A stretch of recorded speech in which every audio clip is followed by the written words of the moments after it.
morning, everybody. Happy Thursday. We have an amazing show for everybody today. What do we have, Krystal? Indeed we do. There is a lot that is unfolding this week. So first of all, very dramatic Hunter Biden plea deal hearing yesterday. The whole thing is on the rocks. We will take you inside all of the chaos there. Also, quite a dramatic, scary moment with Mitch McConnell. He seemed to freeze completely, was unable to continue speaking while answering questions, came back, was able to speak after that, but we're trying to figure out what the heck is going on there in terms of his health.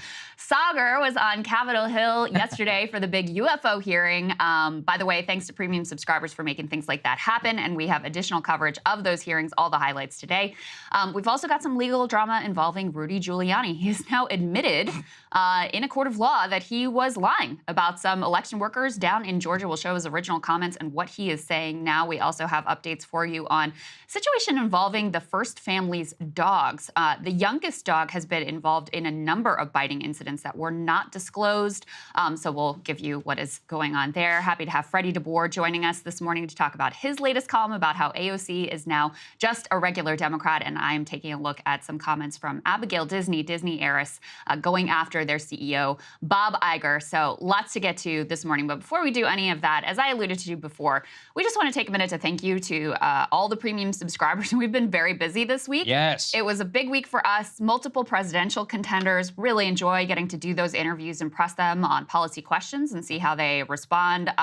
Being able to send Saagar over to Capitol Hill. All of that is a really big deal for us. I mean, look, there's no way any of that happens without any of you guys. I mean, because you guys helped us build the studio, we were able to compel these interviews. And every time we have these interviews, we hear from the candidate afterwards about how much they enjoyed it. Even the staff usually reaches out and they're like, hey, that was one of the best interviews that we've done so far. We'd love to come back. And we've actually gotten commitments, I believe, from every single one of them to come back onto the show, which is amazing. It's really a testament to everything that you guys have helped us build here. And then to the UFO point, I mean, I was like, hey, I want to go to this hearing. And, you know, attending a hearing by itself is already kind of a rigmarole. But then to have a crew, to be able to just last minute, just spin it up, to talk to my friend Jeremy Corbell, some of the other people who were involved in the hearing, and just be like, hey, we're going to set up, we're going to film it, we're going to have it edited, we're going to have it out on our channel. That stuff costs actually quite a bit of money. So I just want to say again, like, thank you to all of you guys who give us the confidence, the ability to do that. Not only do we provide, I think, a good service to everyone there, but it's really helping grow. I mean, we've gained, Krystal, thousands of YouTube subscribers just because of these interviews. I've noticed, you know, on the snap coverage or whatever on the UFOs, and it's putting us, you know, not out of our comfort zone per se, but into a different, I think, type of realm. And I think that, you know, a lot of YouTube shows and all that, it can feel stale, it can feel sterile, or it can feel like things are exactly the same over the time. And I think one of the commitments we've made to everyone is that we're always going to use your hard-earned money to grow the show, both for your sake, for our sake, and for everybody else out there who's not able to watch her. And of course, if you are not already a premium subscriber, you can sign up at breakingpoints.com, and all of the, you know, interviews, these special presidential interviews and things like Saagar going to Capitol Hill, or maybe I'll find some reason to go over to Capitol Hill myself. Yeah. All of that stuff goes to the premium subscribers first as a thank you for being members. So thank you guys so much to all of that. And, you know, the presidential candidate interviews, one thing that I was realizing is in the cable news format, the time is so limited that they just even if they wanted to press them on a variety of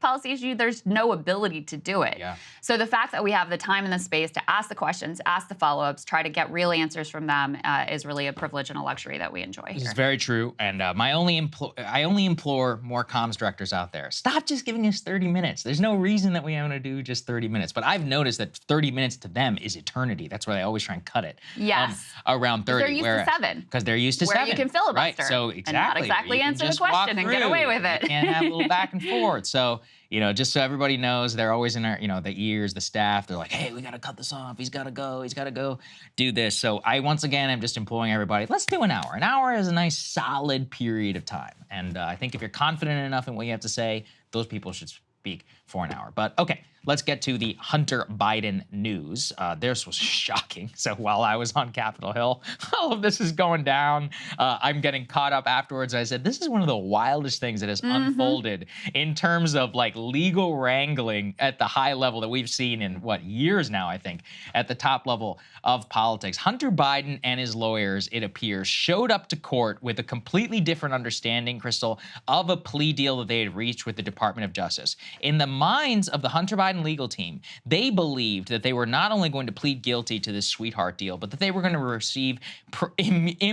receive immunity from all future charges, and specifically related to foreign corruption. The Department of Justice was like, hold on a second, that's not really necessarily what we agreed to, and it led to an extraordinary confrontation actually inside of the courtroom. Here was a snap view of what that looked like that was actually covered live on television as was going down. Let's take a listen. And they said, okay, so you're asking me to accept a plea agreement, but does that cover any potential charges? And she referenced the work that Hunter Biden has done for entities in foreign countries. And she said, does this preclude you from bringing FARA charges in the future if I accept this plea agreement? And the government said, no, we could bring those charges. The defense, Chris Clark, acting on behalf of Hunter Biden, disagreed with that and said, no, that's not my understanding of the agreement. And then the federal prosecutors said, there's no deal. That was at 11:31. And Chris Clark, who represents Hunter Biden, says,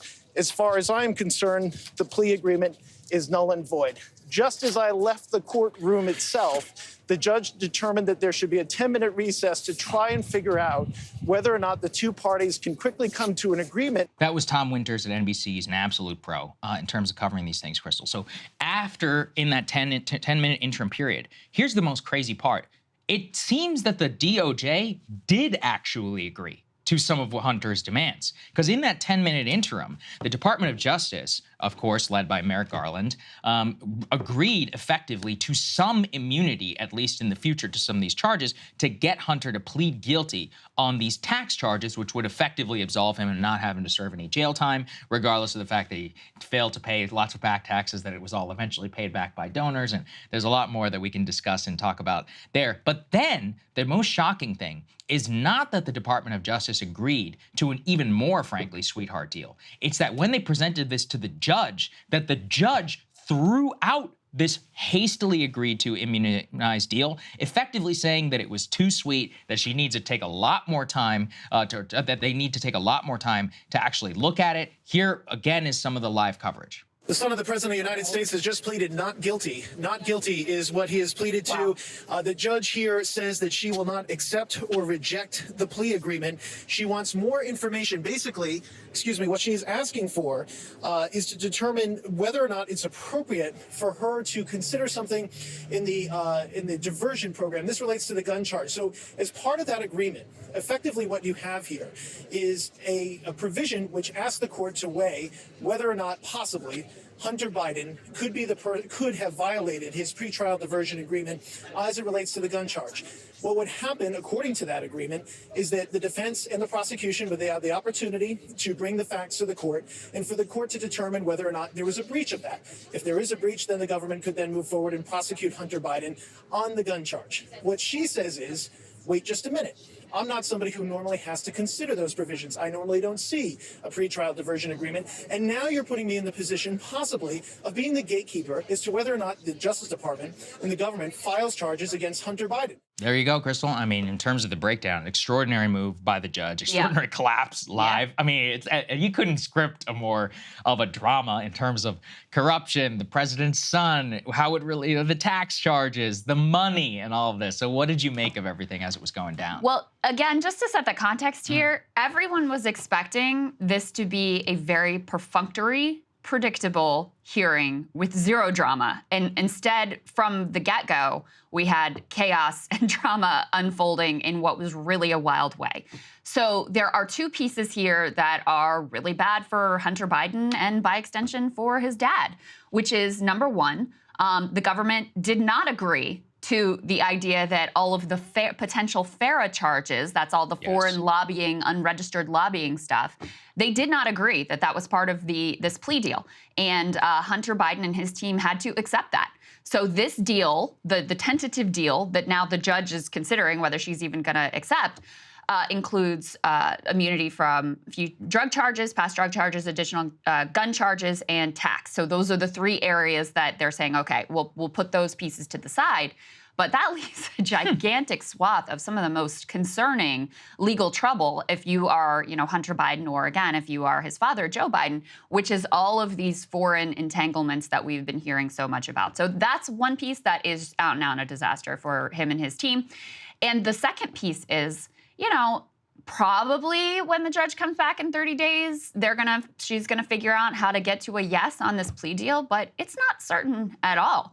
She's very uncomfortable with it. As Tom Wichers articulated there were pieces of it that she even went so far as to say, I'm not even sure this is constitutional. So the very status of the whole plea deal, which is a very good deal, a very sweetheart deal for Hunter Biden, I think you have to say that. The whole status of that is in jeopardy at this point. And, on the politics of it, obviously this just drags out the messiness of all of this and opens it back up into the public eye and also makes it clear. And there were some questions about this going in. There were discrepancies over whether or not the DOJ's investigation into Hunter was continuing or not. One side said it was, the other side said, no, we got assurances it wasn't. It's very clear now that that investigation does continue. It's very clear that it's possible that he's going to face additional charges. So very, very bad day if you are Hunter Biden. I also think this absolutely validates the criticism by the career IRS officials who said this is not how a normal tax investigation would go under any other citizen. Yeah. They said they were prevented from executing search warrants on the Biden residence. They said that this was treated with kid gloves, that this was treated in a political manner, that they never would have brought just misdemeanor, that they had a full-scale criminal investigation that they would have pursued. And clearly the judge here agrees, at the very least in principle. They're like, hey, this is not how this normally would have gone. So I think at a very basic level, it validates the IRS whistleblowers that spoke before Congress and actually does show that these are not partisan people, are actually speaking from a place of conviction. And then again, on a basic level, we just have to return to the facts of the matter here. Why is Hunter in trouble at all? He received tens of millions of dollars from foreign governments for lobbying, which, by the way, he's on text proof, subpoenaed, saying, I don't want to register as a foreign agent because he didn't register as a foreign agent while working with the Chinese government. Okay, so that's actually illegal. That's number one. Number two, he got all this money, which I guess is not illegal, although in my opinion it should be. Then he didn't pay taxes on that money. I mean, we're not talking about a paltry sum here. We're talking about $1.5 million. That means that $1.5 million is like 37% of whatever the sum is after he included all of his insane write-offs for prostitutes and all this other stuff. That is a colossal sum of money that we are talking about here for only a 1 to 2 year period. And then that money, part of the reason they were able to justify the misdemeanor charge, Krystal, is because they said he was current on his tax obligations, when we know it's not because he used his personal money. He used a mega Democratic donor, loaned him said money, somehow violating like federal gift tax laws and all kinds of other stuff to pay his tax obligations. And then, I know I sound crazy here, but then in just the last couple of days, we learned that a frequent guest of the Biden White House is paying $800,000 for this fool's paintings, as if that's somehow market value. I'm sure that's all on the up and up. Exactly. Right. How does he afford to live in this Malibu mansion? And why does any of this matter? Look, Hunter, I genuinely wish him best. He seems like a troubled guy. I actually know some people who know him. They say he's actually fun at parties. I guess not shocking.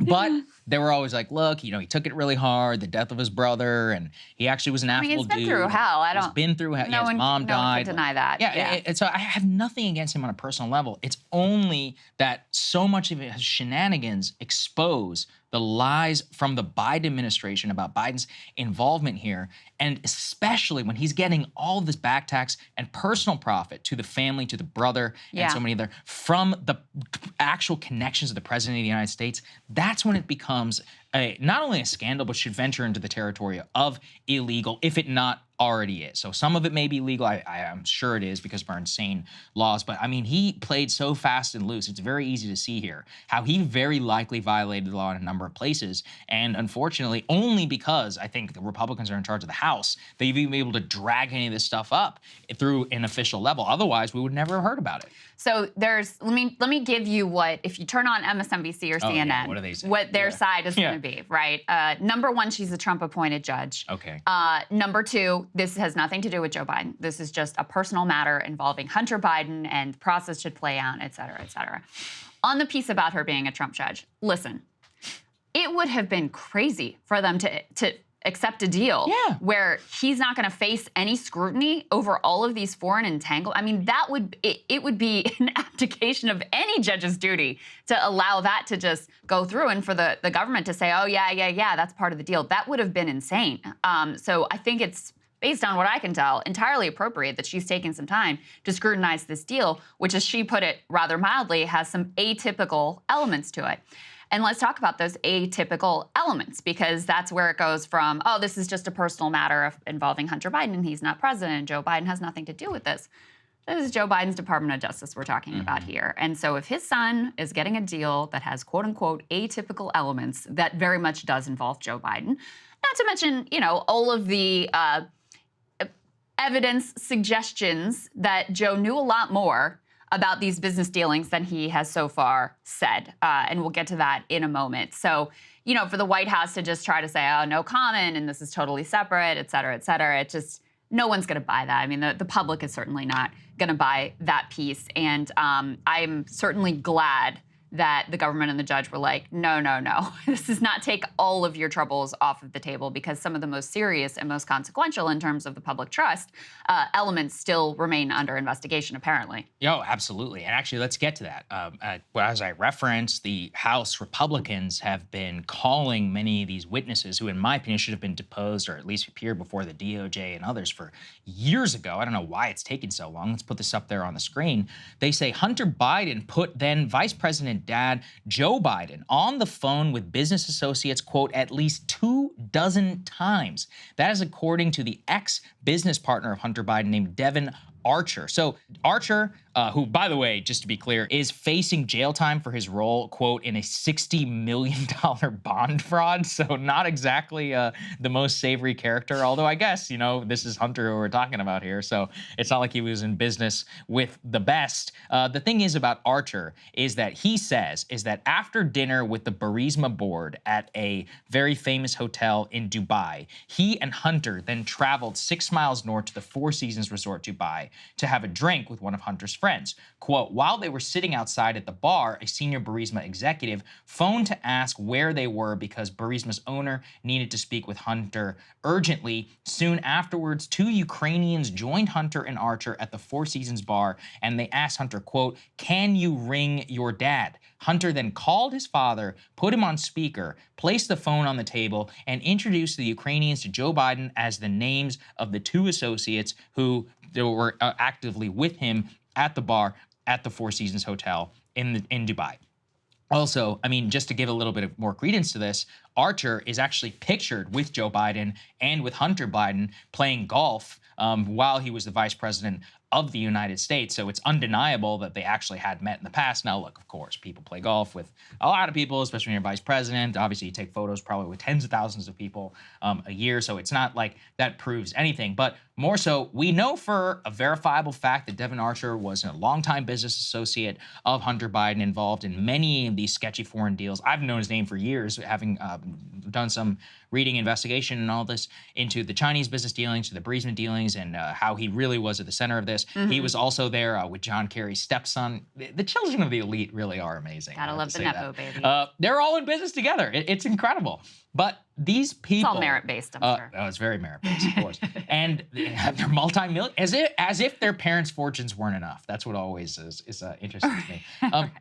Anyway, so Devin Archer, like I said, is an unsavory character, certainly in his own right, certainly facing jail time and all of that right now that I alluded to. But he does have business. He has had past business deals with Hunter Biden. He's testifying under oath here, and remember, he is facing jail time, so it's not like he isn't still under scrutiny about some of these past instances. And he's going to say under oath that Vice President Biden spoke, quote, 24 times with business associates of Hunter. And this also backs up, Krystal, numerous allegations that Hunter not only introduced his Ukrainian business partners to his dad, but his Chinese business partners, while, remember, he flew on Air Force Two to Beijing and then was conducting business while he was there, and according to them, had some sort of drive-by meeting while Hunter was raising billions of dollars from the CEFC fund, which I've spoken about here previously. It is now feeding, Krystal, into a lot more questions around, did Biden lie about not having those dealings with with his son? Right. And are the current White House denials, why have they started changing their language? Right. That's the key. That's why I really think he screwed himself on the initial denials, which went so far as to say, I never even talked about the business deals with Hunter, which, by the way, if that's true, like, you should have been talking to him about them to be like, stop doing this crap, right? Number one. Number two, it's just hard to believe. You never had a conversation with your son about what he was up to. Come on. And so increasingly, you know, I mean, you got this guy out there who, listen, he's not the most trustworthy, savory character, but also he's under oath and he has no apparent reason to lie, at least no real, you know, motivation or whatever to lie, saying very directly that, yeah, Joe was on the speakerphone. He was read in on some of these deals at the very least. So you do have in recent weeks and months, instead of them leaning into the Joe never even talked to Hunter, now the messaging is, well, Joe wasn't involved in the business, which is, you know, a little bit of a subtle shift there.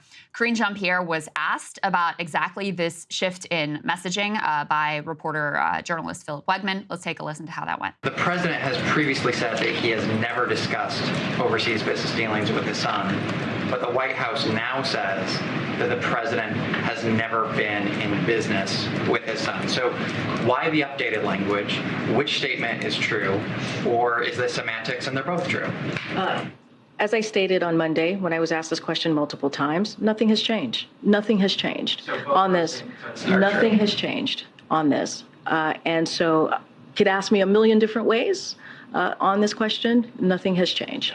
Nothing has changed, but the language has changed. Yes. And there is, you know, increasing suggestion that, in fact, the initial language just a flat-out lie. Oh, it is, absolutely. And we even have the video here we can show everyone from the campaign trail whenever Peter Doocy, Fox News' Peter Doocy, was the Biden campaign embed, and he repeatedly pressed Biden on many of these issues. This is also a good view into why it's important to get people on the record early when they are running. So years later, if it does turn out that they're lying, that you can point to it and show this. So this is from the campaign trail, 2019, where Biden is confronted exactly over business dealings with Hunter. All of this was actually known, much of it within the public record. Here's what Biden had to say.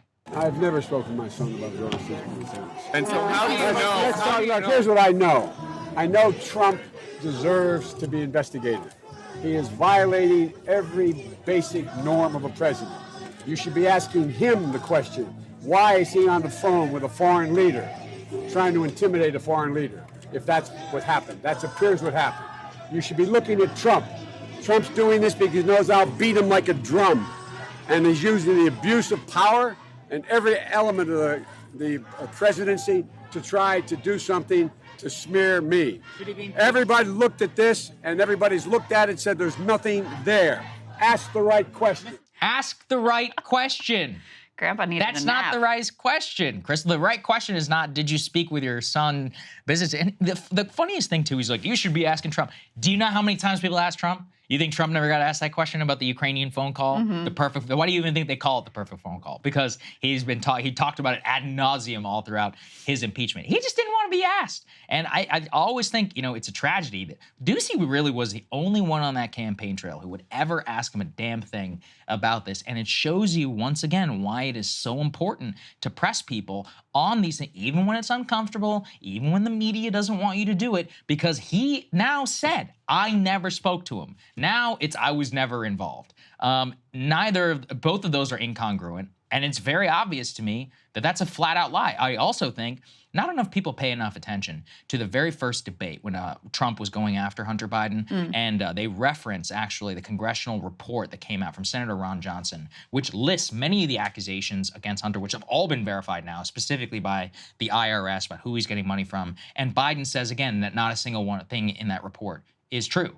I mean, the IRS is suing and prosecuting Hunter, the Department of Justice, for the exact business transactions that they validate inside of that report. That's another lie, from the campaign trail. It's amazing to me that the, the CNN, what is it, the Washington Post lie tracker or whatever. I was like, where are you people now on this? You just disappeared into the ether. I checked the CNN guy, the fact check guy. He's still on Trump for some reason. I mean, sure, Trump is running, but dude, you gotta be able to show like some semblance of like actual fairness in terms of the coverage. So yeah, I just think it's ridiculous. Yeah, I mean, the one part of Biden's rant there that is fair is, of course, Fox News in particular doesn't go after Trump in that way. Yeah. But yeah, I find that clip, that whole soundbite of him, it is like the perfect encapsulation of Democratic politics and of like Biden era politics, where it's like, yeah, I'm not great. Yeah, there might be problems there, but look at Trump. Look at Trump, look at Trump, look at Trump.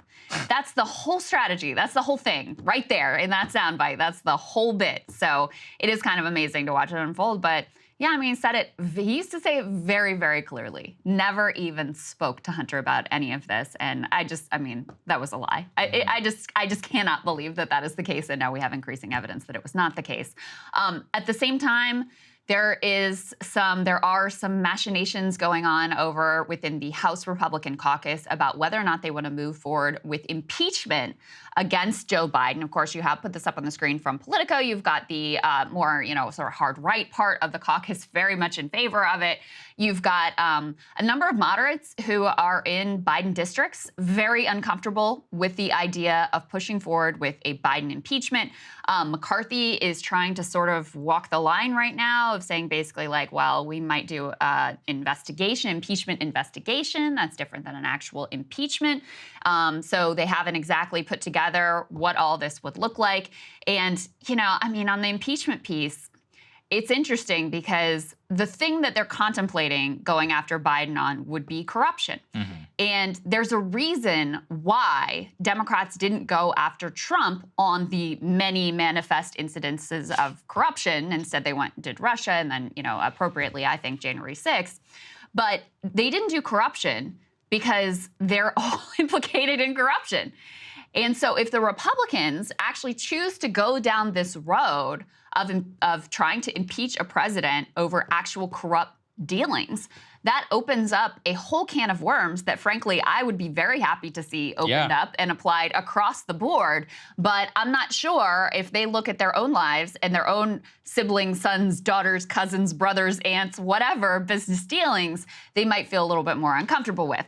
So that's part of what, to me, is very intriguing about this prospect of the Biden impeachment. Right. Let me tell you, Krystal, if they self-own themselves into making corruption an impeachable offense, go for it, man. I mean, listen, let's set the historical precedent. Let's get the trial. Let's get the impeachment thing going. I'm loving it. I think a hell of a lot more people should be impeached. So, look, they impeached Trump twice. The first one, in my opinion, was the biggest load of BS that we have seen yet in terms of impeachment. And, in particular, a lot of us said, if I recall, covering it at the time, is like, hey, guys, you shouldn't be, just ripping the Band-Aid off for something like this because it can really come back to bite you. And so, again, if the Republicans, want to continue to erode the norm around impeachment, open the door then in the eyes of U.S. history to impeach people for actual corruption and not just let some Ford, drama play out where you get pardoned after you leave office and you have to resign and live in a multi-million-dollar mansion in California, I'm all for it. I think it's great.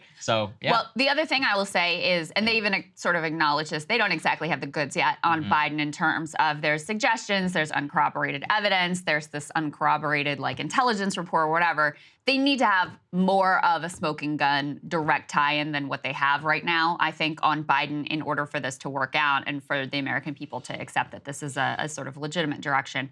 And then the other thing, which we've said before, is with the Hunter stuff, and if you're gonna impeach Joe, leave the dick pics out of it. It does not help your cause, right?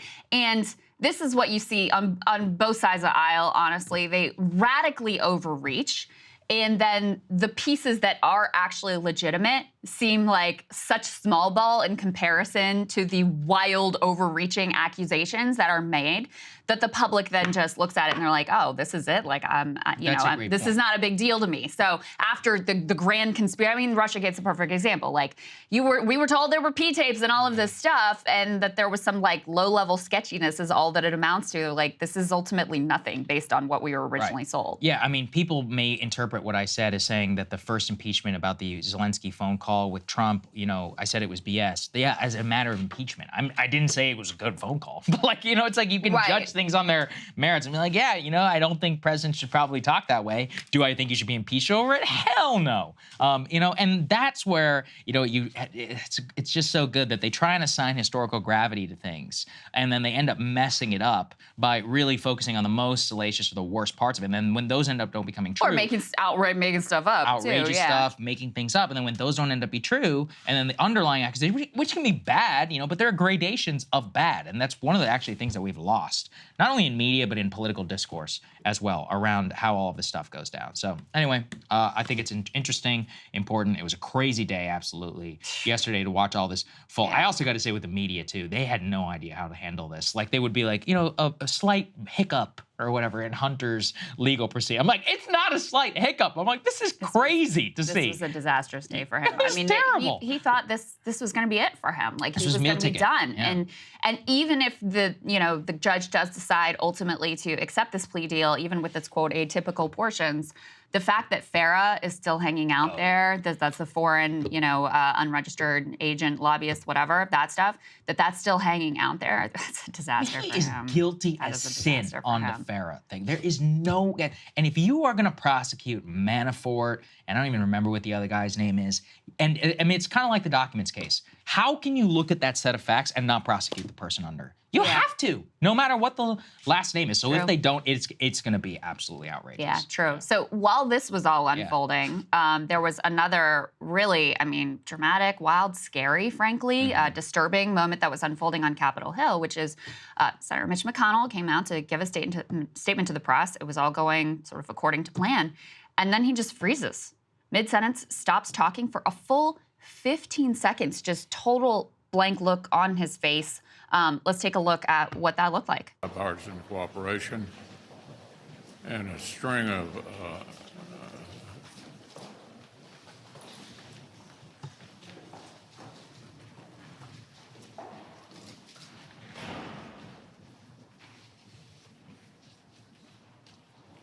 Okay, Mitch. Anything else you want to say, or should we just go back to your office?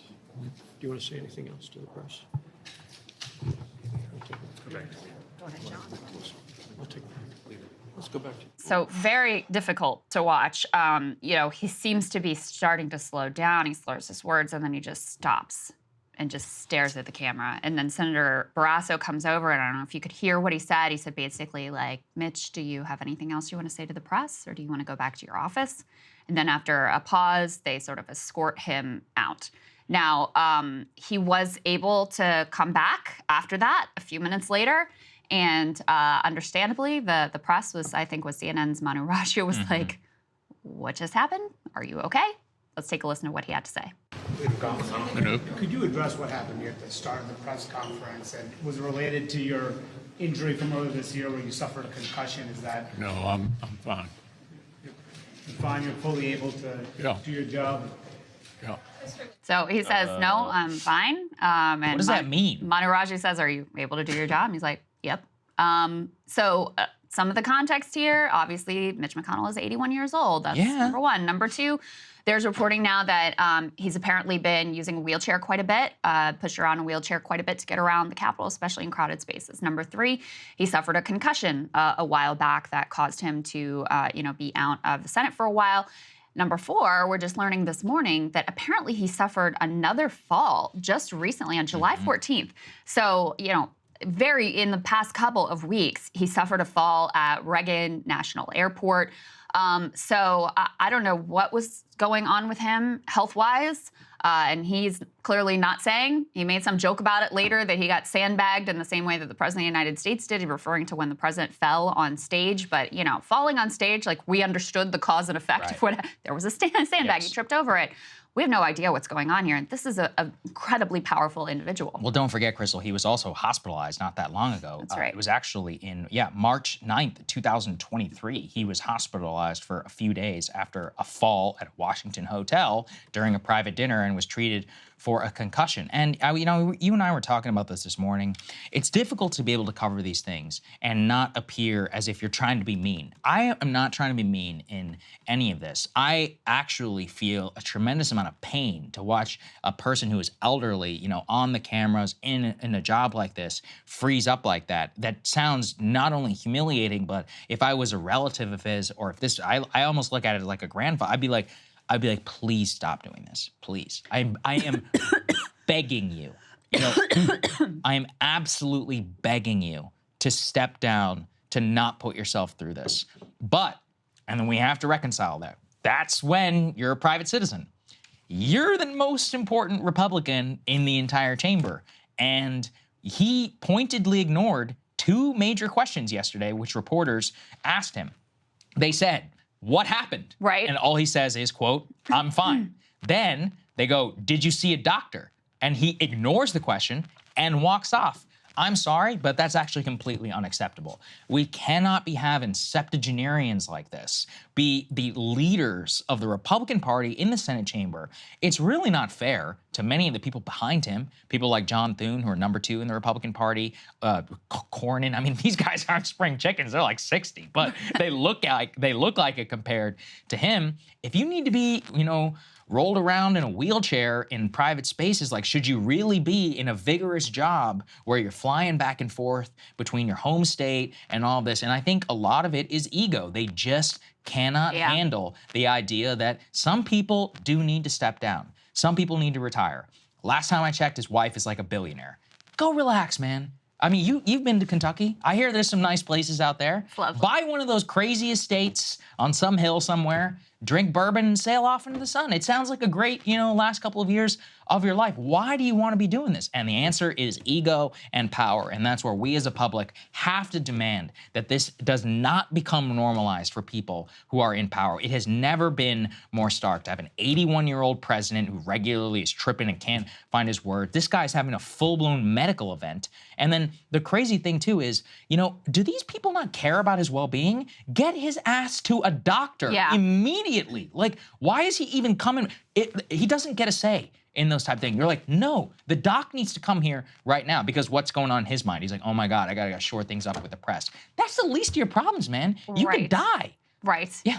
Yeah, I mean, that was the very first thing you said, is that it's basically criminal. They didn't immediately take him to the hospital. I mean, imagine this was your mother, father, grandfather, grandmother, beloved elderly person, whoever they are, and they just complete freeze for that long, and the slurring of the words, it's very disturbing. And then the broader piece here is so many of these freaking people are so old. And you know what? If you're able to do the job, fine, God bless you, no problem. But the complete lack of transparency and all the efforts to keep the public in the dark about your actual capability of fulfilling the job. You know what? If the public has total information and they're still like, all right, I still want this dude, you know, I still would vote for this person, then that's one thing. But we know the great lengths that they go to hide any sign of aging and decline. We just covered yesterday, Biden's aides having, you know, he's having to take the shorter stairs on Air Force One. They're trying to figure out all kinds of ways to shield from the public the realities of his age. And I think that that is incredibly wrong. Dianne Feinstein, obviously, you know, for years she has been declining mentally, and people have known it and they have hidden it from the public, and she refused to debate. And, you know, she's always being shepherded around and has someone right on her elbow to be able to tell her what she needs to say, and even tell her, you're voting this way on this bill. And still now it's gotten so bad that they can't possibly cover it up. I mean, another thing that we actually paid attention to at the time, which I think is worth noting once again in terms of, since we're having to read the tea leaves here and not get any actual information about Mitch McConnell's health, they passed in the Kentucky legislature back in 2021. This is, I think, around the time when, Mitch McConnell was looking unwell and then he ultimately ends up being hospitalized. That would change the plan, the replacement plan, if a United States senator was to pass away in office and have to have a replacement filled in.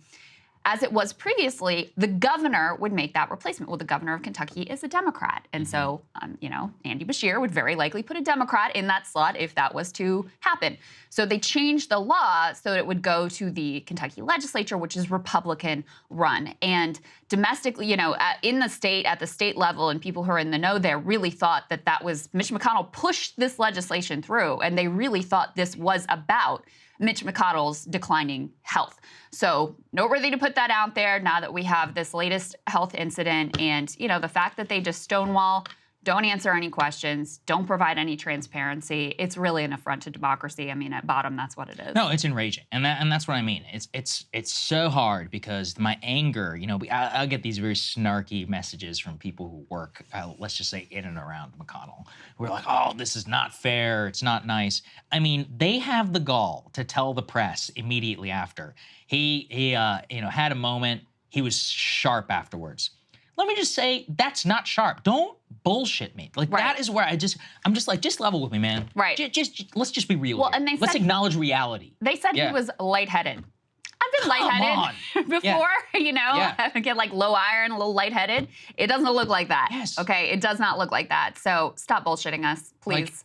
It drives me nuts. And the thing is that they expect the public to just sit there and absorb it. And I will also say this. I was on Capitol Hill yesterday. There is far too chummy a relationship between the press and many of these representatives. You can actually see it. We don't have the clip. There was a second clip that happened late last night whenever he went to them and said he got sandbagged. And all that. They're like, how are you, sir? And all that. And even tepidly, you can tell that the guy feels bad. He's like, hey, did you see a doctor or anything? You should, listen, I know that this is uncomfortable. You need to be screaming in the man's face. You need to be like, listen, did you see a doctor or not?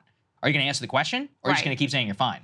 And I understand. It's a geriatric man. He just suffered a health event. It's super uncomfortable. But you have to put yourself out of that. You're the only people in that position.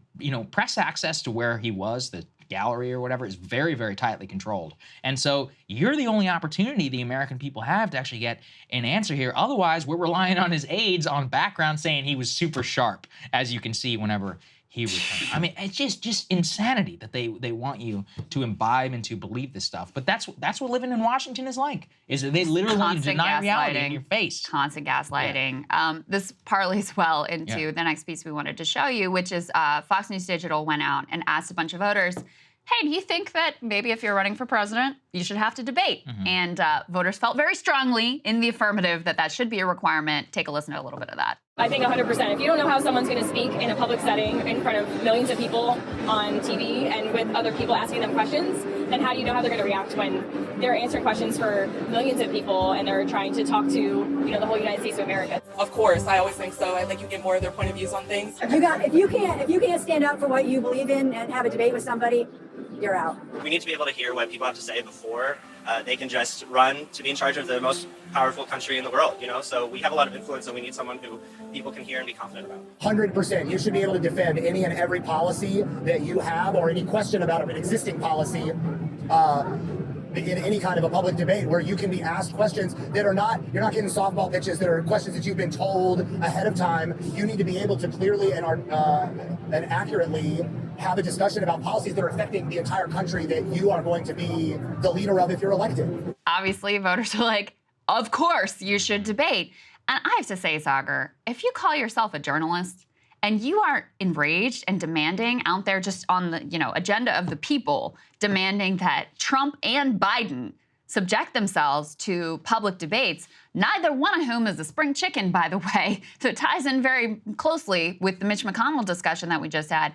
I don't know how you call yourself a journalist if you just accept as appropriate political strategy that, of course, they wouldn't debate. Yeah, it's actually probably the biggest disconnect between just being a normal person or people who interact with normal people and then the actual political class where of course not, we're not going to debate. everyone knows and wants and needs that moment that for politicians, I mean, I think it's actually ingrained, luckily, in our historical lore. I mean, one of the most important things that ever happened in modern American history were the Lincoln-Douglas debates. Like when we think about these long, drawn-out questions that thousands of people would come to, such that the idea Lincoln-Douglas even became its own event. I know some high schoolers who are watching this probably I participated in a bit. And it's a great format. And when you think back to how important those debates were, they were actually printed in pamphlets and they were distributed across the country. And millions of people at that time.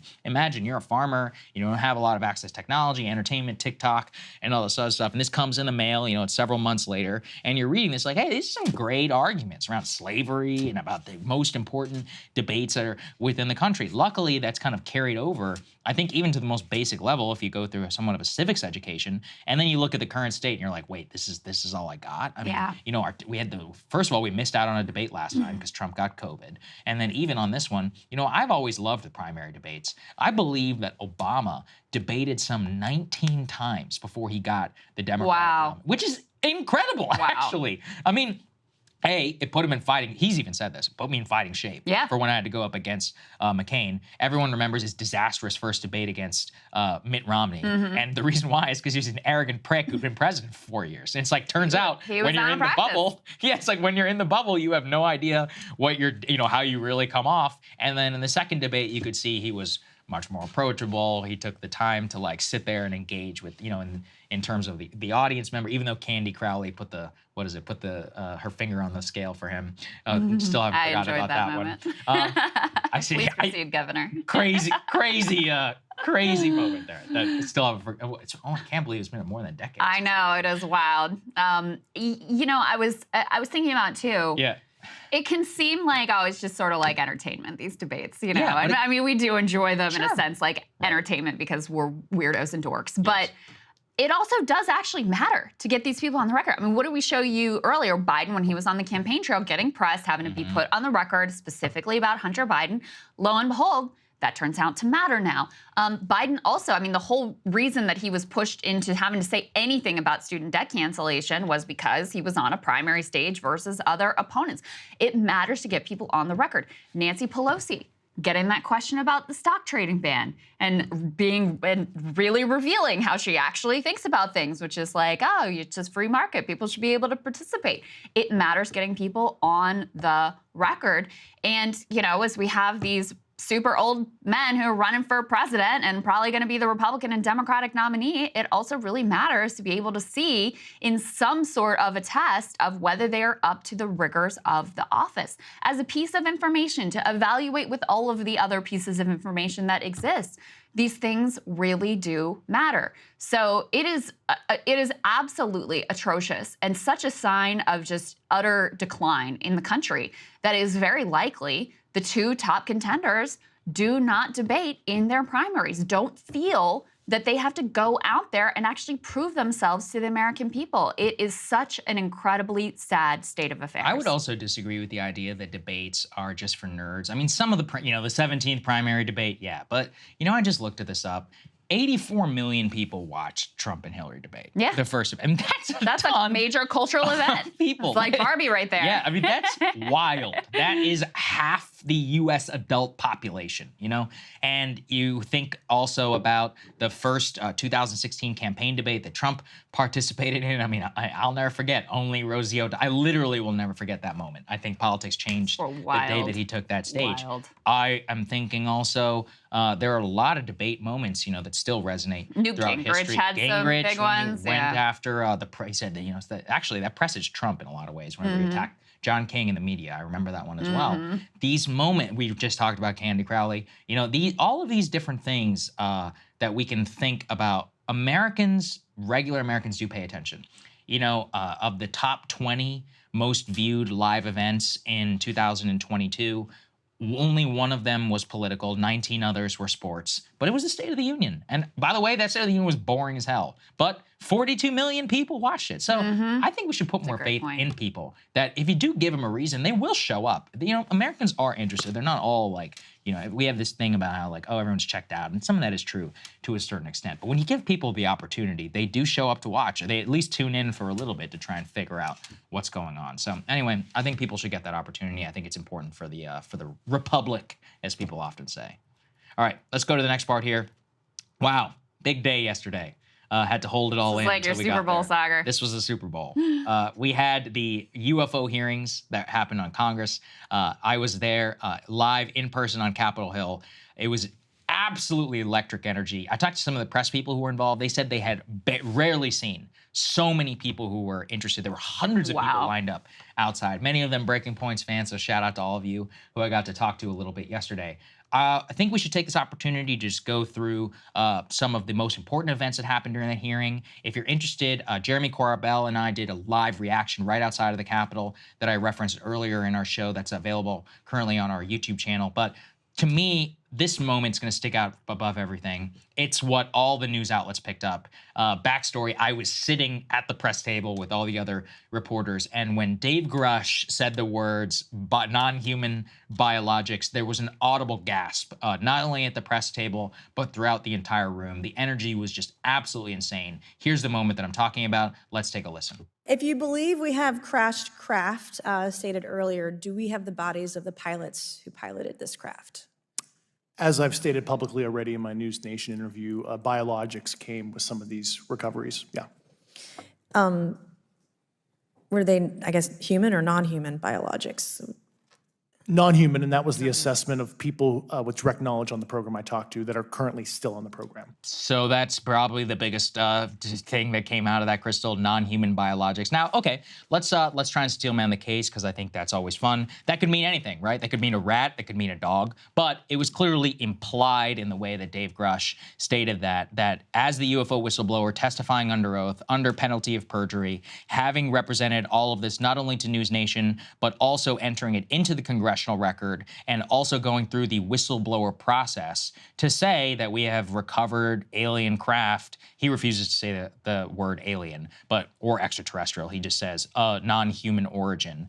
That these not only there not only was a crash retrieval program, but that, quote, biologics were recovered then at the time. I mean, that's just one of the most stunning things that you really could say under oath before Congress in the UFO context. Obviously, it's salacious. It has a little bit of the giggle factor. It has a little bit of the movie factor and seems so unbelievable. And of course, you know, extraordinary claims do also require extraordinary evidence. But I'm curious what you made of that, or if you have any questions or anything. I mean, it was just wild to watch members of Congress seriously asking these questions. I mean, that was wild to see. It is a remarkable development that this is being treated with the gravity that it is at this point. And I think, obviously, the turning point was when some of these videos were released and it just became undeniable. And Congress has clearly become increasingly frustrated at the stonewalling that they feel like they are getting. I mean, one question I have for you, Saagar, maybe you can just set the context for people is, you know, he's making lots of allegations. He wasn't directly involved in the program. Right. This is based on what he's been told from people that are involved in the program. Well, why weren't any of those people required to testify to be there so that we could have something more direct than secondhand testimony? Excellent question. Unfortunately, there's a full-blown cover-up going on. So effectively, Dave Grush, as I said, he will go to jail if he violates the terms of his disclosure agreements with the Department of Defense, where he is going through the formal whistleblower process. So it will be prosecuted if he reveals any classified information. So they repeatedly were asking him exactly what you said. They're like, look, who are these people? And he said, I cannot give you those names in an unclassified setting. And so they said, oh, so you could give this to us in a classified setting. He said, I would be happy to give you the names, the specific names of both hostile and non-hostile direct reports. I can give you the exact locations of crashed UFOs, where these programs are happening, the people involved, the dates, when things were moved, etc. But I can only do that inside of a secure, compartmentalized facility called a SCIF. There are several SCIFs inside of Congress. Congressman Tim Burchett, who I actually personally spoke to before the hearing, as well as other members, Matt Gaetz, Anna Paulina Luna, and Jared Moskowitz, who is a Democrat, let's be clear here, so this is a bipartisan thing, that were denied access to the SCIFs inside of Congress to be able to debrief Dave Grush and to be provided these unclassified names. Grush repeatedly said under oath, he's like, I am dying. I would love to give you all this information, the names of the people to be called. He is literally unable to give them those names outside of an actual interview inside of a SCIF. And those members of Congress who are actually pushing on this issue have been denied SCIF access. So I think it's very important for me to explain that there is a lot more, everyone's like, okay, well, where is it? I'm like, well, he will literally break the law. And as we all know, like, they are dying to throw him in jail. They want to shut this man up. They keep calling him a liar, and I will get to that in terms of this statement that was released here. Another of the absolutely extraordinary allegations that was made was under questioning from the congressman from Missouri about whether any U.S. personnel had been physically injured while handling a crashed UFO. Here's what Dave Grush had to say. At one point, you had said that there has been harmful activity or aggressive activity. Has any of the activity been aggressive, been hostile in your reports? I know of multiple colleagues of mine that got physically injured. And the activity, and I got by UAPs or by people within the federal government? Both. Okay, yeah. So there has been activity by alien or non-human technology and or beings that has caused harm to humans. I can't get into the specifics in an open environment, but at least the activity that I personally witnessed, and I have to be very careful here because they tell you never to acknowledge tradecraft, right? So what I personally witnessed myself and my wife was very disturbing. Very disturbing. I mean, I understand why people are skeptical. I get it. They're like, everyone talks big game. Where's the evidence here? Yeah. He's made clear he can't actually talk about this in an unclassified setting. I thought it's still extraordinary to get him on the record, under oath, and listen, I mean, I think it's also important for me to say, if this man is lying, no one is going to be more upset than me because he wasted a lot of my time. He wasted your guys' money, people who pay our bills, for me going down there and for getting a camera crew, for investing so much airtime and discussion to all of this. But he ticks enough boxes for us to consider, at least me, to consider this credible enough. And not just me. I mean, this is the freaking House Oversight Committee here. Right. Testifying under oath, bringing these guys in a setting where he could be able to actually face questions. I mean, he faced some hostile questions, actually, from a few people. And he also revealed something pretty interesting about the actual timeline. Now, remember, UFO lore really begins, at least in the American context, Roswell, New Mexico, in 1947. But Grush actually told us that things predate Roswell by a pretty significant portion, all the way to the 1930s. Let's take a listen to what he said there. Has the U.S. government become aware of actual evidence of extraterrestrial, otherwise unexplained forms of intelligence? And if so, when do you think this first occurred? I like to use the term non-human. I don't like to denote origin. Keeps the aperture open, both scientifically. Right. Certainly, like I've discussed publicly previously, 1930s. Previously 1930s. So there you go. That is, there's actually some extraordinary backstory you and I were talking about. Yeah, I mean, this is where I start to go like, I'm definitely going to need some more evidence because we're talking about cover up with the Vatican and Mussolini going back to the 1930s. I mean, there's just, listen, it's a lot to swallow. That's the bottom line. It's a lot to swallow. You're talking about U.S. personnel who are being injured by aliens and non-human biologics and cover-ups going back to the 1930s. And we don't have more than like a few grainy images. We don't have more than someone who, secondhand might have heard something but can't say exactly what it is in a public setting, which on the one hand, you're like cover-up. On the other hand, you're like, that's also very convenient. So I'm just going to need more, Saagar. Yeah, Hopefully this is step one. We'll just say that. I think it's the beginning of something. And I again want to say, I want these people, if they're lying, I want it to be speedily proved to come out and just be like, this is BS. Everything that this man is saying is a lie.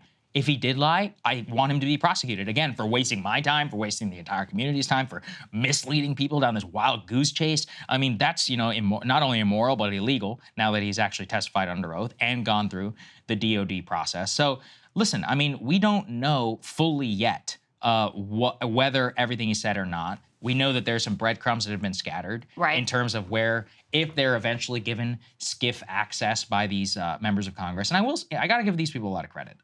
You can say a lot about Matt Gaetz, but he does seem genuinely very interested in this topic. And part of the reason why, Krystal, is he shared a personal anecdote about how there was a UFO encounter at Elgin Air Force Base, of which one of his constituents contacted him and was like, man, this is one of the craziest things that's ever happened to me. My radar went down, my FLIR systems went down, I was able to snap a manual photo. He showed Gaetz the photo in the classified setting.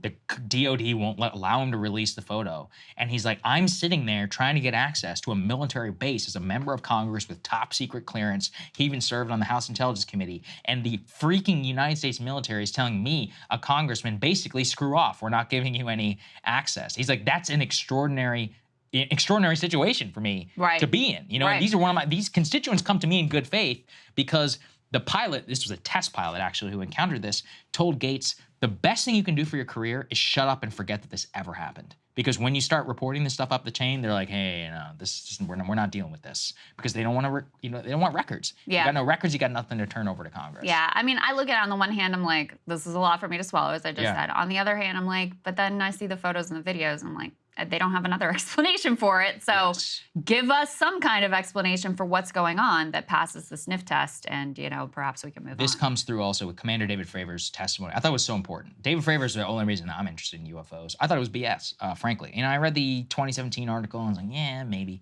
Then I heard Fravor, and I was like, man, this guy is unimpeachable. I mean, this is like I've said this before, he was a commanding officer, led people into battle, on an aircraft carrier, has a verified UFO incident. I mean, he himself called it the most credible UFO sighting in history. He said multiple times at the hearing, he said, I'm not a UFO guy. This, by the way, is not even, the craziest things that ever happened in my life. I never wanted to be involved in this. I never wanted to come forward. I'm only doing so because I believe that what I saw that day did not come from human technology. I mean, he repeatedly referenced that a human being who was inside the craft that he saw with his own eyes would have died from the G-forces that were inflicted upon the way that it moved. And David Fravor, again, a multi-year, pilot in charge of hundreds of millions of dollars of aircraft, said on a number of bases, who's also involved, I believe, in the field, at this moment, is like, look, from a material science perspective, this does not exist. And not only now, it doesn't exist 100 years from now. It doesn't exist 200 years from now in terms of human capabilities. And then when you combine that with what Dave Grush said in many cases, that many of these UFO crash retrieval programs predate, our own ability to fly at supersonic speed. I mean, we didn't even break the sound barrier. I believe Chuck Yeager did it in 1950, something like that. So, fair post Roswell, at the very least. Some people say that's connected. Anyway, I think it's important. And I just want to end actually with the statement, though, that the Pentagon, to be clear, is still saying that he's lying. So guys, C5, please. Let's put this up there on the screen. This was the full readout from Susan Go, who works at the Pentagon, who gave this statement on the testimony. She says, to date, the All-Domain Anomaly Resolution Office has not discovered any verifiable information to substantiate claims that any programs regarding the possession of reverse engineering of extraterrestrials may have existed in the past or exist currently. So again, this is actually very clear. The Pentagon says he's lying. Dave Grush says the Pentagon is lying. Let's see.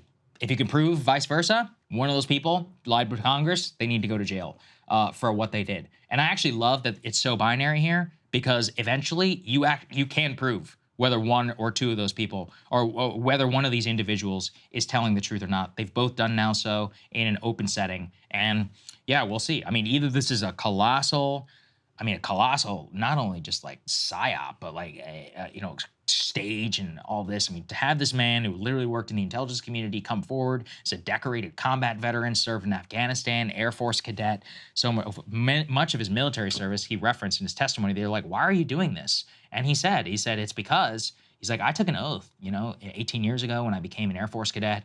I followed that oath. I believe that there was a cover-up going on. I'll just end on this note. He says that he's been doing this at tremendous risk to his own life, fear of reprisal. Here's what he had to say. It was very brutal and very unfortunate, some of the tactics they used to hurt me both professionally and personally, to be quite frank. Yeah.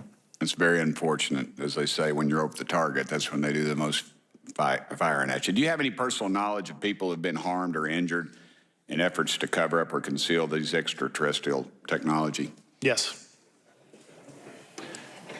Personally. Have anyone been murdered that you would think, that you know of or have heard of, I guess? I have to be careful asking that question. I directed people with that knowledge to the appropriate authorities. In the last couple of years, have you had incidences that have caused you to be in fear for your life for addressing these issues?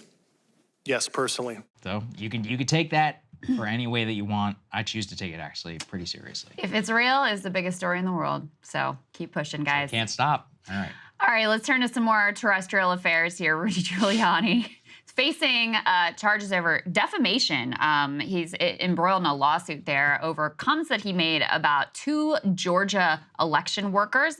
Let's put this up on the screen. So it's kind of an extraordinary admission that he just made in a court filing. This is a Forbes tweet, they say, after about a year and a half of battling in the courtroom. Rudy Giuliani stated Tuesday night that he lied about 2 Georgia election workers stuffing ballots, committing election fraud, but did not say that he had caused any damages to them despite harassment that the 2 had faced.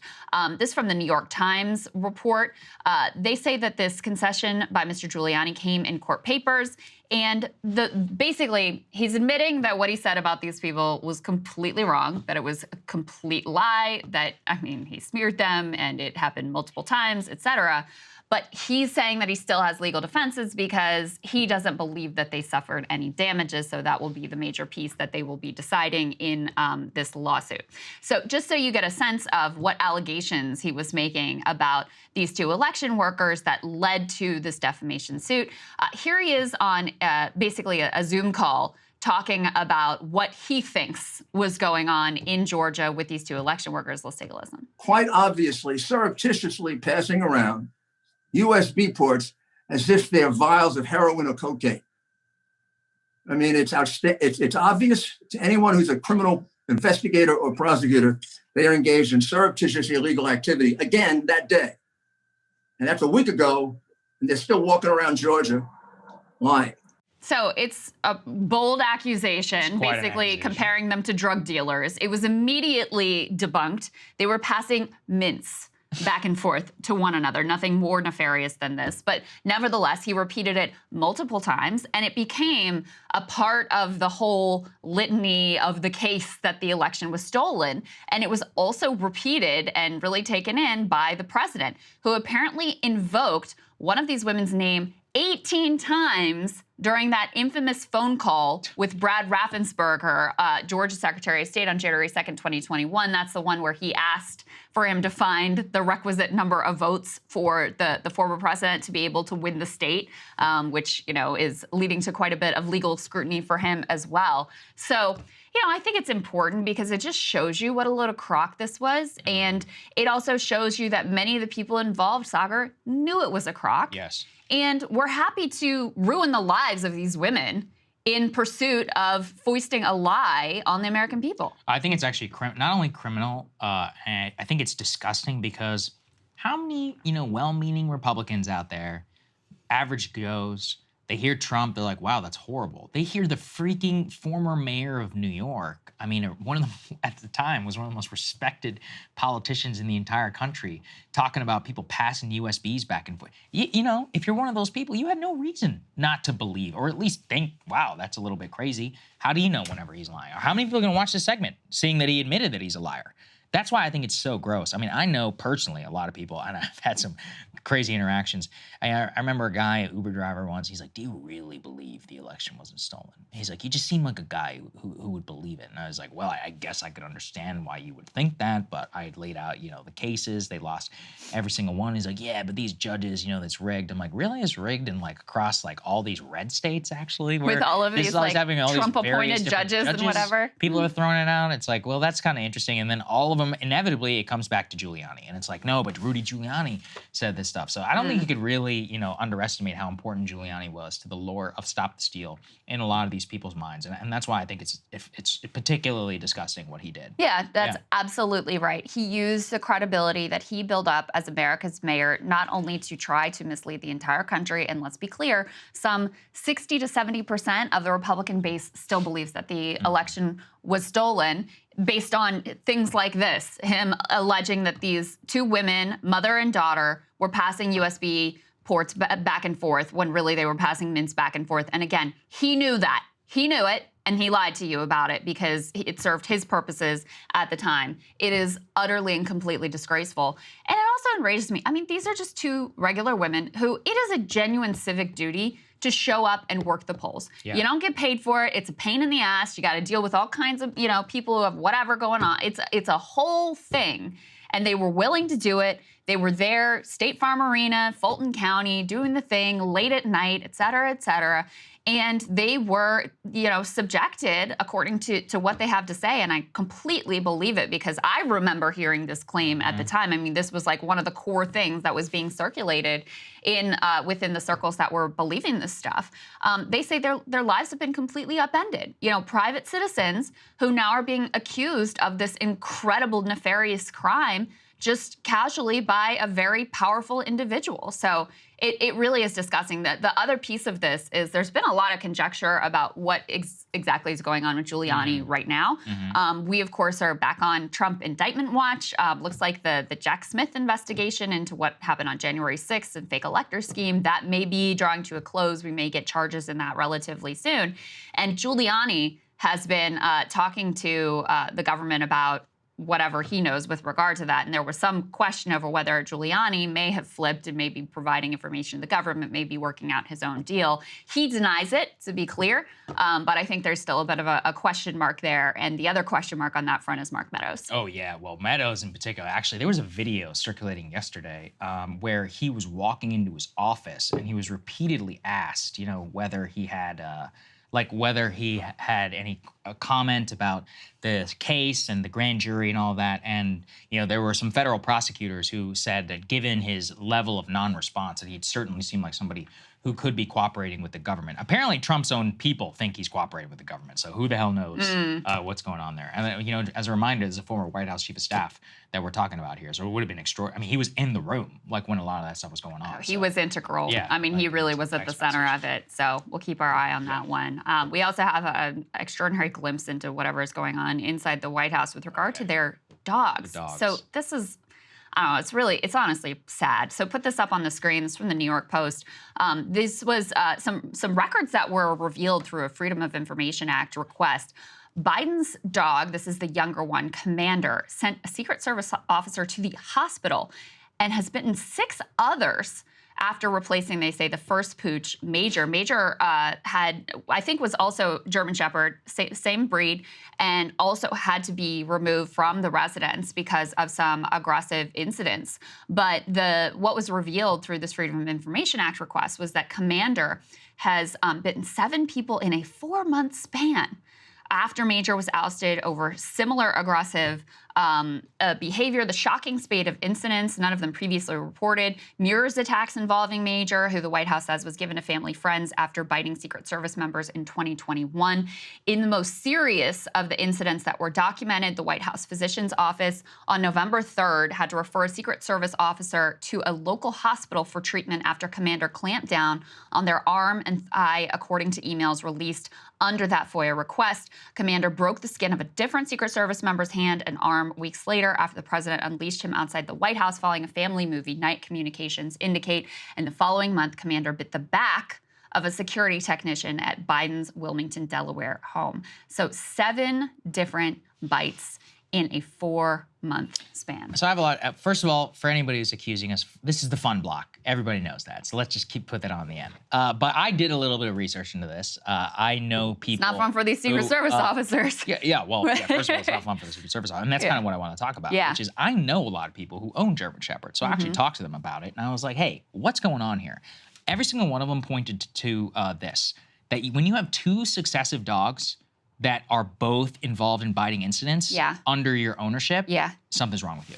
These are not breeds which are known for just being aggressive like this. Maybe they can go a little bit wild and they can get like this if they're untamed. But really what they all pointed to is that, like, these are, and look, I don't have any inside knowledge, but based upon people I know who own German Shepherds, I know a lot of people with German Shepherds. They're some of the sweetest dogs in the world. They need a little bit of training. They need to kind of like, you got to force them, but you need to be forcible, I think, in terms of your direction and all that.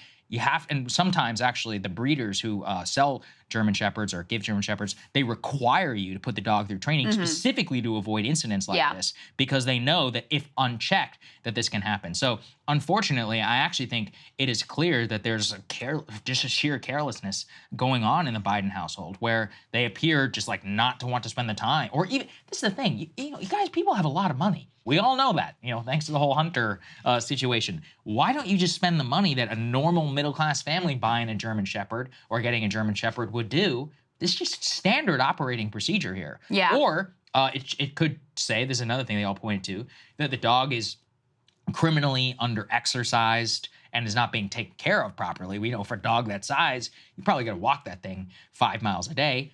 I can forgive the president for not having the time to do that, but you have a lot of people who work for you who could go do it for you. So at the very least, it's more like a lack of attention to that. And look, I can't help as a pet owner, and I have a dog and I have a cat, and I can't help but just think, frankly, less of people who don't do that. It's like whenever you have, I lived in an apartment at one time, and I knew a guy who had one of those Alaskan Huskies, and he kept the Husky in the house. And I just remember being like, he was a nice guy. But I'll never forget that. I'm like, you put that freaking dog in a apartment all day? That's not cool, man. Like, this is like a vanity project so you can get cool Instagram photos with an Alaskan Husky. I'm like, you got to think about this dog's welfare. Like, he could walk this thing. It needs actual space, and you willingly brought it into this situation. If you don't have the time or the resources for it, then you shouldn't be handling that. And Glenn Greenwald has talked about this as well. He's very involved in dog rescue and all that. There's unfortunately a massive spike of people who are returning dogs or giving up dogs or abandoning dogs because they got them during the pandemic, and then they didn't do, or they didn't want to do the actual work to take care of a dog. In the long run, this is supposed to be a lifelong commitment. It's like a blood contract in a way between you and this animal. And so, that's just on a personal level, you can't help but observe here, everyone always says, it's not the dog, it's the owner. I don't think that's always the case. But when you have two incidents like this that happen back to back, I can't help but say there's something going on inside that house. Put this next piece up on the screen, which was some reporting at the time about Major Biden being sent away for off-site private training. And by the way, they say the commander is going to undergo additional training as well, and that they're setting up new dedicated exercise areas and new leashing protocols to try to keep Secret Service safe when they're around him. First of all, I liked this quote. Biden has insisted Major is sweet and loved by 85% of the people he meets at the Biden's busy. Well, that's not a great proportion. But what I found interesting in this article is they interviewed someone who was a professional trainer who, number one, took some issue with the type of training that they were getting for Major. They didn't think that it was the sort of, they thought that a different style of training might be better. I don't know. But they did say this is a dog who, through genetics and early lack of good experience, because Major had been a shelter dog, has probably developed mistrust of certain types of people. And German Shepherds, they said, and I didn't realize this, are the #1 biting breed in the country, though they tend not to bite hard. Most of the German Shepherds that this trainer says they have seen over the past 30 years have anxious, suspicious dispositions. So it may be the case that this is a particularly difficult dog breed to have in an environment that is like the White House, which is tons of people in and out and lots of different folks. And that makes sense. It does make sense that this may be a particularly difficult type of breed to have in this type of setting. So, but then I don't know why after the first incident you choose this breed again. Yeah, you have a responsibility not only to the dog. First of all, this dog is so anxious. If they're not going to be happy in this type of environment, then don't bring them into this type of environment. That's it. And then also, listen, and I hate to say this, but, if you are a normal person and your dog bites 2 people, the dog is going down. And I think everybody knows that. I mean, after 1, it's really usually a wrap. I think they usually give you, I forget exactly. I think it's state by state and also in terms of localities as well, what the rules are. But if you have 1 reported incident, that's already bad, bad, especially if you draw blood. But if you have 2 and you send somebody to the hospital, at least here, I know this because I got bitten by a dog by somebody, and actually they told me, they're like, hey, you need to go report. I actually didn't do it because I was like, I can't. You can't be responsible. I can't have blood on my hands. Even those dogs pounced on me and bit into my leg. But they were like, hey, that dog, like we really need to, you need to contact animal control. They're going to go and investigate this incident, and it will ultimately likely, result in the dog being like forcibly put down. So anyway, I'm just saying, also it shows you that, the special treatment I think that they're getting, which, a lot of people have to deal with this, and a lot of people take a lot more care apparently than the first family on this. And yeah, I mean, I would just say on a personal level, I definitely think less them for having 2 dogs now in this incident, and then not taking the care necessary for their employees. I mean, these people, you think the Secret Service guy wants to be there all day? You think I know some of these guys from when I worked on the White House grounds. They're sitting there in full body armor in 100-degree heat, sometimes with a machine gun, sitting in a bush, just literally wasting away in the heat. The last thing that guy needs to deal with is a dog who's worrying about it. Is worrying about this dog. 7 people in 4 months. Yeah. And by the way, in the report, they do have text messages back and forth from, one of them saying Commander charged me very aggressively. I think it's only a matter of time before someone gets bitten. And so to me, that's maybe one of the bigger pieces here is how is it that we've had 7 bites in a 4-month span and it had to be brought to the public before it's really dealt with? Mm-hmm. Yeah. Oh, there you go. Anyway, Krystal, what are you taking a look at? Well, in a brand new interview, Abigail Disney, granddaughter of Walt and heiress to the Disney fortune, had a pretty blunt message for current Disney CEO Bob Iger. Now, Iger has recently come under fire for some absolutely trash comments he made about striking actors and writers, saying their demands were, quote, unreasonable. All of this while he canoodled at the Sun Valley, Idaho Billionaire Boys Club. Well, additional context for Iger's outrageous comments here. He earns $65 million per year, pays his workers such low wages that some have actually been forced into homelessness. Here's Abigail reacting to Iger's comments and the fact that his pay is 1,424 times the pay of the median Disney employee. Quote, if you have $65 million in your pocket and there are people in your company who are struggling to put food on the table, that should not feel good to you. You shouldn't be able to sleep well at night. I woke up one day and realized that just by virtue of being born lucky, I had so much more than everyone else, and I don't think I've slept well since I figured that out. And to her credit, Abigail has increasingly used her visibility as a wealthy and connected person into more and more radical activism. I've actually been watching her trajectory for a while, and while many put away radical politics as they age, she has actually been pushing herself into more and more activism. She was recently arrested for the first time as part of a climate change protest against private jet travel. She and a group of activists blocked the East Hampton Airport, where the nation's billionaire class boards and deplanes from their private jets, a just cause, if ever there was one, given the number of stars and billionaires who wring their hands about climate change and then casually spew 1,000,000 times more emissions into the air than the average human. I am not exaggerating here either, as Abigail actually points out. An Oxfam study estimates that billionaires literally emit 1,000,000 times more than the average person. And guess what, guys? She also walks the walk, or more accurately, flies the commercial flight, putting to shame the petty protestations of those who would have us believe it's just too much of a burden for the rich to fly with the rest of us chumps. To Rolling Stone, she specifically calls out megastars Leonardo DiCaprio, and who starred in Don't Look Up but still blasts around on his private jet, and Taylor Swift, who apparently tops the list of private jet travelers. Abigail Disney's commitment to being a class traitor is admirable. It also serves as an example for the many A-list celebrities who have absented themselves from the class struggle that is happening in their own industry. Because while Abigail's actions shouldn't matter any more than those of the young climate activists who organized the protests and who she was arrested alongside, this is America. The reality is people with wealth and status have a whole lot more power and clout than your average individual.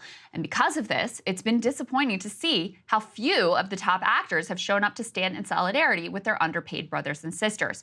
A prominent SAG-AFTRA member told Variety there's been a palpable lack of headliners. If our stars were all out there in force advocating for us, we would know it. In a sign of rank-and-file frustration in a union where your average member is pulling in about $26K annually, one picketer actually held up a sign that read, "Where the F is Ben Affleck?" The normally politically outspoken celeb has yet to show up for any of the pickets. Think of how much cultural cachet these people have. Golden opportunity to advocate for not only their own industry, but all workers. There have been some exceptions, though, and the power of the words of these recognizable figures shows just how important their active participation actually is, not to mention what it would mean to their union brothers and sisters. Here's Arian Moayed, the actor who played Stewie in Succession, absolutely ripping into the studio bosses. Take a listen. We deserve a living wage. We deserve breaks. We deserve to work together to make beautiful art so people can enjoy it. It's like these people haven't seen fucking Succession, which is about you. The most important thing that we can do right now as a unit, as a group, is to keep together. They're going to try to divide us. They're going to try to tell us this, that, and the other. All we can do right now is show up, care, be here, picket, post, keep posting, make stories, tell people about this. That's the only thing that we can do. United, we will beat them. I am so proud to be an actor and so proud to be in this union. Here we go. Show up and picket. Now, the reason I'm highlighting these class traitors is not because they're more important than the activists who are pushing for better at great sacrifice without the safety net of their wealth every single day, but frankly because I'm a little bit at my wit's end of how change can even really come. Since the financial crash, we've had a series of working class uprisings on a fairly regular basis, and the best we can really show for it is $10,000 in student debt cancellation that got killed by the Supreme Court. You want to talk about failures of democracy? The fact that Washington, regardless of who is in power, systematically thwarts the consistently demonstrated desires of the people is at the top of that list. If the actors' strike can get wealthy and influential actors to care about labor, that would be amazing. If Abigail Disney can single-handedly shame her fellow wealthy elite, maybe a handful of committed class traitors are the breakthrough we actually need to cut working people in on America's prosperity. Abigail told Rolling Stone, quote, "We need to question this notion that capital only belongs to owners when we can't achieve anything without workers. We're doing capitalism wrong, and we're going to kill ourselves in the process unless we rethink it. If even 1% of the 1% had that awakening, that could be a whole revolution." And it just struck me, Saagar, how it shouldn't be this way, but when you do have these prominent, wealthy, cultural, like powerhouse type individuals that actually say something that speaks to working class needs and concerns, it's incredibly powerful. And so on the one hand, with the actor strike, it's hopeful that you see, you know, the actor who plays Stewie and some other major figures. We've had a few of them on the show, Ron Perlman, Susan Sarandon, and others. It's so powerful when they speak out. It really shows the lack of presence from so many others who haven't even been bothered to show up to a picket line. Well, I think the most important point, and this we've seen this consistently in the strike, is some of the biggest names, they are not really getting involved. And the reason why is because they have great relationships with the studio execs. They don't want to see the pushback. I've seen some, but like, you know, the true A-list of the A-list, a lot of these people have remained. They won't work. Like, they're not going to cross the picket line, but like, you don't see anything on their 50 million Instagram follower things. Leo right now is somewhere in the Mediterranean. I mean, look, he can live his life, he can do what he wants, but as you said, you know, you can't be, and he often is, I think he's even the UN ambassador, last time I checked, for climate change, be doing that, and then, you know, being one of the #1 users of private jet travel. So it's just one of those where, look, if you really believe in something, it does take a sacrifice. Although I'm not going to accept that commercial travel is a sacrifice. I love flying commercial. I don't understand. You do? Yeah, I like it. It's fun. I mean, look, I'm crazy. You know, I'm obsessed with getting airline points. I love to fly. I love it. I mean, sure, the delays can be a pain in the ass. It's a communal experience, man. There's something about it. I don't think there's people that were on the Delta flight that was like sweltering at 111 degrees and people were falling out and like puking and whatever. I don't think it was a communal experience, but I'm not sure it was one that they want to replicate. Even the bad ones, the brotherhood you forge in a 4-hour delay where you look at another guy and you're like, we're fucked, aren't we? And you're like, yeah, we are. You clearly have never flown with children. Yeah, that's true. True. But I will say, Abigail, because you know what celebrities will say is like, oh, but you know, we're so famous, we'll get mobbed in the airport. It's just not something we could do. Wait, first of all, Abigail Disney not famous. Well, no, but she's saying to people for whom that is a concern. Delta apparently has some like VIP service. Yeah, if you're a famous person, they'll like shepherd you on the I've airplane. read about this. So if you're special, you can still get your little privacy situation and not have to be hounded by the masses, God forbid. So anyway, Leo and Taylor and whoever else is out there, there are solutions for you if you actually care about these things. And guess what? An example you would set for the world. I agree completely. All right, guys, excited to get to our next guest, Freddie DeBoer, who just wrote a phenomenal piece. Let's get to it. New piece in New York Mag that caught our attention. Let's put this up on the screen. The headline here is AOC is just a regular old Democrat, now charting her course from potential revolutionary to just another member of the Democratic caucus. And the author of that piece joins us now, Freddie DeBoer. He is a writer and also author and has a new book coming out we're very excited about titled How Elites Ate the Social Justice Movement that is going to be dropping this fall. Freddie, great to see you. Good to see you, man. Thanks for having me. Yeah, our pleasure. So I think my first question for you is just, we've sort of seen this trajectory from AOC for a while now. What was it that inspired you to write this piece right at this moment? I think that for me in particular, as I tried to sort of point out with the piece, people don't just sort of betray some sort of fundamental idea like one time. I mean, certainly there can be particular moments when you sort of go mask off and show who you are. But to me, it's a steady accumulation of things that I think don't sort of fit with the rhetoric about AOC in her actual specific voting behavior. So one of the things I tried to do is just refer to very specific moments of things that she did on the floor of Congress as a legislator and say these don't sort of comport with what she sort of is portrayed as and what she has portrayed herself as. But also, and a big part of the piece is less intended to be sort of AOC is a traitor. And it's more supposed to be sort of saying like, I don't know what the coherent sort of ideological perspective is that underlines her actual voting behavior and the way that she acts in Congress. If there's anything that I think for me represents the thing that really turned my own stomach about her, it's when she voted to forbid railway workers, from the right to strike. Because that is, to me, sort of black letter socialist / lefty / radical stuff, is that you simply do not forbid workers their right to strike. We just saw UPS workers get a much better deal than what they had initially been offered because they had a credible right to strike that would have cost their company billions of dollars. And so that, to me, if there's any one thing.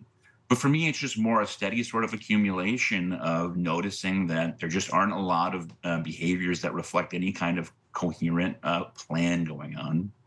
And then appearing on Pod Save America to endorse Joe Biden. Number one, you don't have to endorse at all. Your vote, right. your endorsement is not going to change any votes, probably. I mean, the number of people who are saying, I'm going to vote for RFK, but then AOC endorsed Biden, so I'm going to switch my vote is minimal. If you have to endorse, you can send out a one-sentence press release and do it that way, right? Just a few days before AOC made that appearance, the Pod Save America bros had a moment where they were actively laughing. I mean, literally like convulsing in laughter at the idea that they should have to appeal to left voters, that persuasion with left voters is necessary. And so for me, that kind of crystallizes this sense that AOC is part of a perspective where, however benevolent many of her impulses may be, the left is owned by the Democratic Party. The Democratic Party never has to offer us anything for our votes. And that if we don't vote for the Democratic Party, it must be because we love Trump. So, Freddie, what are some of the jump-off points that you can point to, both in the piece and throughout the career, where we started to see, like you said, mask off? You referenced the rail strike. Does it predate that? What do you think?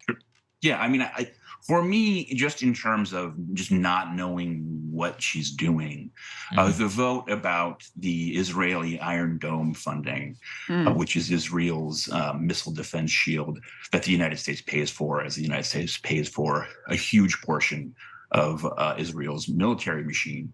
To me, that's a problem, not just because she didn't vote the way that I wanted to, but because I have just no idea what she's doing with her vote. So for those who don't know, when that vote came up, there were a couple people who have been talking about voting against it. She cried on the floor of Congress in solidarity with Palestinian people. And then when the up or down, yes or no vote came up to vote for or against funding the Iron Dome, she voted present. Now, for one thing, right, I don't like that because I want her to vote no, because I support the Palestinian solidarity and I don't want her to support the Israeli war machine. The fact that she was going to lose that vote is irrelevant. You still vote with your conscience. But let's suppose that she wanted to do it for some sort of strategic reason. The first thing to say is, anyone who's a hardcore supporter of Israel is never going to support Alexandria Ocasio-Cortez, right? If she was doing this to try to court, Zionist voters, that's very strange because I don't think they're ever going to be in her corner anyway. But also, if you were going to do that, if you were just going to say, you know what, I want to stand for defending Israel against sort of Palestinian solidarity, then you vote yes, right? Voting present is nothing. It is literally the worst of all worlds. You're not expressing solidarity with the Palestinian people. You're also not getting whatever meager political benefit you might have gotten for voting in favor of Israel. It just sort of seems like a very aimless act. And so this is the point, sort of the broader point with this piece is that I'm not so much interested in like castigating an individual member of the sort of left Democrat caucus. I am saying, look, the Bernie Sanders primary campaign, which is where so much of this coalesced and we started to get this momentum, it was 7 years ago. I don't have the slightest idea what left Democrats think their approach to politics is. Some people some of the critics of the piece were like, oh, you're expecting her to be able to will legislation out of nowhere. I know she can't pass legislation on her own, but what I would really love to see, right, is like some coherent sense of what she thinks her role as a legislator is, and a sense that these people are sort of working in tandem to say, okay, the way that we grow is this, or the way we move forward in this. And all I see in so many of the things that she's done is a complete lack of sort of direction. Let me just ask you though. So, I mean, I understand why you focus on AOC, and I wrote not a similar piece. Yours was much better than mine, but I also had some reflections after she endorsed Biden in the Pod Save thing, because it's just like, oh, really? This is how low we've stooped. But I don't think anyone is under the illusion now that AOC is going to lead us to the socialist promised land. However, do you think it's better that she be there than Joe Crowley or any of the many other myriad of Democrats? Yeah, I'm thinking of Josh Gottheimer, right? Gottheimer runs around accusing everybody who, says anything critical ever of Israel being an anti-Semite, pushes these resolutions, which, by the way, AOC voted against. That's like, we stand with Israel always and forever, no matter what. He also pushes things that are also really odious economically in terms of lifting the salt tax cap, which is basically a giveaway to the wealthy. So, no, they're not going to lead us to the promised land. But do you think it's still better to have AOC and the rest of the squad members than another set of more right-wing Democrats? If I was voting for the House of Representatives tomorrow and my choices were between Alexandria Ocasio-Cortez or Joe Crowley, I would certainly choose AOC. But I also think it's important to say, one of the things I've been trying to put out into the universe with people is, okay, what fundamentally would have been different had Joe Crowley kept his seat, right? Like, think of major moments in the recent American political history. What has sort of happened because of AOC that would not have happened with Joe Crowley or vice versa, that something that Joe Crowley would have done that AOC would not have. And I think that it's much harder to sort of come up with a version of how that hypothetical America is different than if Joe Crowley just kept his seat and the machine Democrat sort of kept his seat. One thing I think people don't realize is AOC's district is notorious for bad turnout. So even though she's in the biggest city in the country, in her first 2018 primary campaign against Joe Crowley, she won that primary with less than 18,000 votes, right? Mm-hmm. Like, there are small towns in Connecticut where the mayor gets more than 18,000 votes for, to get that office, right? So you're talking about a figure who's sort of been advanced into this national stage based on very little in the way of sort of public support. I would like for the sort of the vision of AOC to sort of match the reality. I mean, one of the things that I've been asking everybody to do is allow me to consider this person as a legislator like any other. I got some very sharp and interesting criticism about the piece, but the large majority of the response has been just really sort of irrational, angry, how could you betray this person sort of thing. Mm-hmm. And she's in Congress, right? Like, she is a representative of the people, and you criticize them when they aren't doing things that are consonant with your values. If I had written that piece about some backbench Democrat who had an identical voting record to AOC. The people who got so angry at me wouldn't have batted an eye. And I think if there's anything that's going to happen, if she is going to be a long-term politician, I'm asking people if maybe we can dissolve the cult of AOC, look at her as a legislator like any other, evaluate her votes, evaluate her endorsements, and make our judgments from there. So let me ask you this, on which dovetails with what you're saying. You close the piece saying Alexandria Ocasio-Cortez was once a symbol of what American politics might become. Now she's a message to the rest of us. It's going to take more than symbols. Is the issue here with AOC personally, or is it more of a structural critique? Like, was it always going to be impossible that no matter her radical intentions, we would end up in the same place? Or do you think a different person or a different group of people might have been able to muster more power? Because I look, for example, at the, some examples in the Republican caucus. The Tea Party was able to use a minority of the caucus to great effect to get their wishes. You just had the House Freedom Caucus, which has used, a small group of legislators who were willing to band together and kind of be assholes and throw some sand in the gears. And they were able to also accomplish some key priorities. So is the problem with the strategy? Is the problem with individuals? And what is sort of your diagnosis of what a better direction would be? I mean, it's a little bit of both. Look, I again, to respond to the most common criticism, I'm not unaware of how sort of structurally disadvantaged, leftist and socialist politicians are in the United States.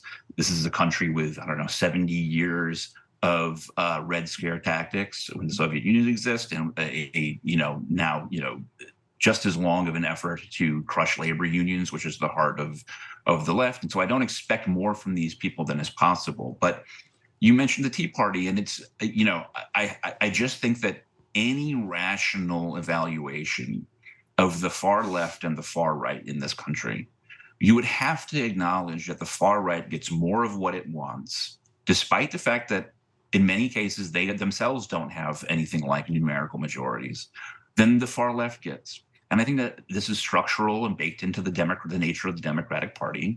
It's simply a fact that, this was the story of Obama, right? Which is you had congressional Republicans during his administration who just relentlessly moved the center, and Obama constantly chased that moved center to try to be the more sort of rational person, the more sort of adult in the room person, which again was another big part of the response to this piece, which is this is not how politics actually is. Grown-up politics is like this. But those definitions are exactly what people on the far right have never done. So, I look at the end of Roe v. Wade, which for me is a nightmare. But you look at the people who made that happen. When Roe v. Wade, when that decision came down, even a large majority of Republicans supported a woman's right to choose. It was one of the things that made Roe v. Wade a landmark case was that it was public policy finally being brought into line with public opinion in terms of a woman's right to choose. Those people never stopped to say, those anti-choice people, those anti-abortion people, never said, let's get serious, let's be responsible. Oh, politics is about compromise. We need to moderate our opinion. If you look at the history of their movement, all they did was ruthlessly pursue that outcome, which they got, which is the end of Roe v. Wade, over the course of decades. And it's just a perpetual frustration of mine that you just have these examples of people on the right just sort of going to absolutely any lengths that they need to get their agenda, while people on the left fret and worry and want to appear reasonable and need to sort of care about compromise when the other side isn't doing that, and they're empowered because they don't do it. I think that is all very well said, and the piece is really, really well written, and I think brings out some key points that people who care about left progress need to pay attention to. Freddie, as always, great to chat with you. Thank you so much for spending some time with us. Good to see you, man. Thanks for having me. We'll see you guys later. Thank you so much for watching. It was a big week here. Thanks to all our premium subscribers. BreakingPoints.com if you can, and we'll see you next week.